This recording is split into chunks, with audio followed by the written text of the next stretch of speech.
Good morning, Gina here from Blackfish Arts, Tasmania. Christmas Eve, Sunday morning. It's 9 a.m. I've just come down to the studio and started all the machines up and the radio. Beautiful day here. You can see the storm clouds gathering. It's going to be cloudy today and apparently rain tomorrow on Christmas Day. We're heading off for a seafood luncheon tomorrow. Today, poor Vince is driving all the way to Hobart, delivering some cars. Last minute turnaround for people hiring cars.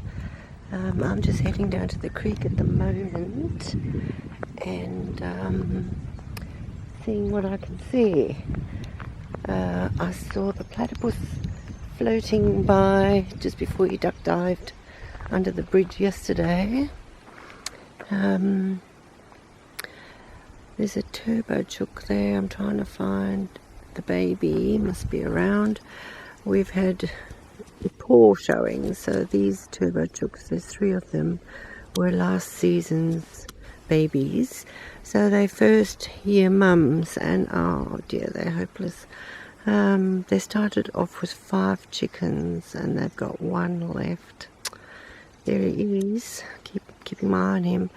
The other day I actually saw a hawk or some smaller kind of bird of prey pick one away from the parents, and that was when we had 2 left.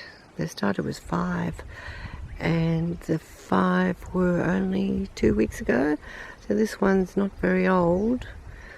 So it's very, very stressful. I'll keep watching, making sure he's okay. But when I saw the other one picked, it was so quick. I mean, there's nothing you can do. I was sitting in the office and saw it.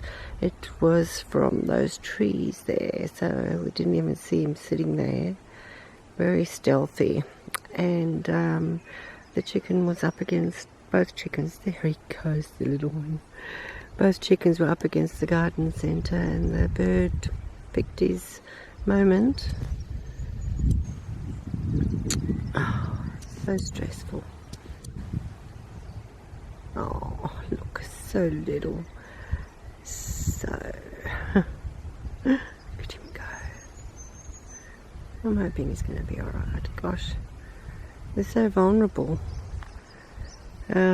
Not only birds of prey, but now we've got 3 kookaburras who've decided they like it around here, which is terrible. Kookaburras in Australia are a protected species, but they're introduced to Tasmania, and they're decimating populations of small birds, which is what they do. I don't know how they manage in Australia, the mainland. There must be something that keeps the kookaburra in check, but not in Tasmania. Right, so at the creek, it's a bit low again, but we should be having rain for the next 3 days, apparently. I saw trout in here 2 or 3 days ago, and there's always this rippling going on, and it's sometimes bubbles come up from the sand, so I'm thinking it's the native lobster, which I've never seen, but they live under there apparently. Lots of rippling. The water's gently bubbling through under the bridge. Look at that rippling going on.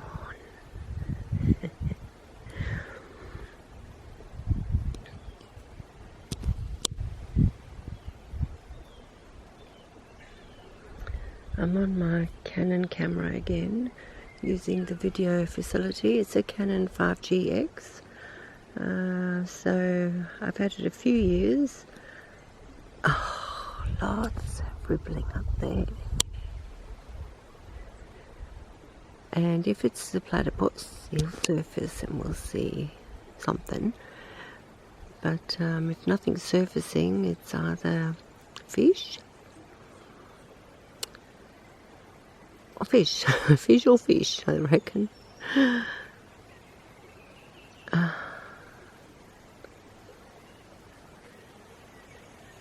Nothing surfacing. I better get back to work. I come down here so many times a day just to see what I can see. There's often something different, and here we got a little wallaby coming. I think they call them pademelons, and I think there is a difference. There he goes, but I don't know what the difference is, except they're smaller, apparently, the pademelons.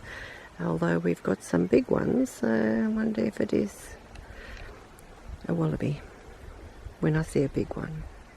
Sweet. Got a lot of babies around. We've had a very abundant spring, and my measure of abundance started with the wattles. This whole tree line was bright yellow in flower with wattles all along the creek, and the creek goes for a few acres.